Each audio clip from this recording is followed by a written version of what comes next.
Hello guys, আজকে হচ্ছে শনিবার আর শনিবার দিন এখন অনেক রাত হয়ে গেছে। রাত্রি 10:30 বাজতে যায় প্রায়। তো তোমাদের দাদা তো এখনো আসেনি, তার ট্রেন মিস হয়ে গেছে। তো সেই জন্য আসতে রাত হবে।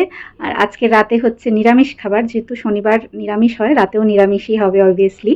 তো রাত্রিবেলায় আজকে আমি কি কি রান্না করেছি চলো তোমাদের দেখাই। তো এই যে বন্ধুরা, রাতের ডিনারে আছে রুটি গরম গরম, এখনই আমি করে নিয়ে এসেছি, আর সাথে আছে ছোলার ডাল, আর এখানে আছে সিমুই পায়েস। তো রাত্রিবেলার এটাই হচ্ছে আমাদের আজকে ডিনার মেনু। তো চলো খেয়ে নিই তাড়াতাড়ি। আর ছোলার ডালটা আজকে কেমন হয়েছে, অনেক দিন পর খাচ্ছি ছোলার ডাল, জানি না ছোলার ডালটা কেমন হয়েছে। তো করেছি, হসপিটালে ছিলাম, হসপিটাল থেকে আসার পর আর সেরকমভাবে মানে কিছুই খেতে পাচ্ছিলাম না, তো আজকে হঠাৎ করে খেতে ইচ্ছে করেছে। তো এই যে ছোলার ডাল আর সিমুই পায়েস বানিয়েছি। তো চলো খাই। আর আমাকে লাগছে দেখো পুরো ফাগলির মতো, কারণ চুল ফুল এখনো আঁচড়াইনি। তো চলো খেয়ে বলি কেমন হয়েছে। উম,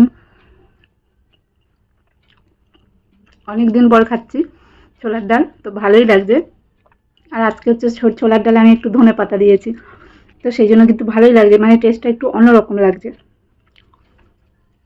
তো চলো খেয়ে নিই। অবশ্যই ভিডিওটাকে লাইক করো, শেয়ার করো, আর দিদির পাশে থেকো। Love you all guys.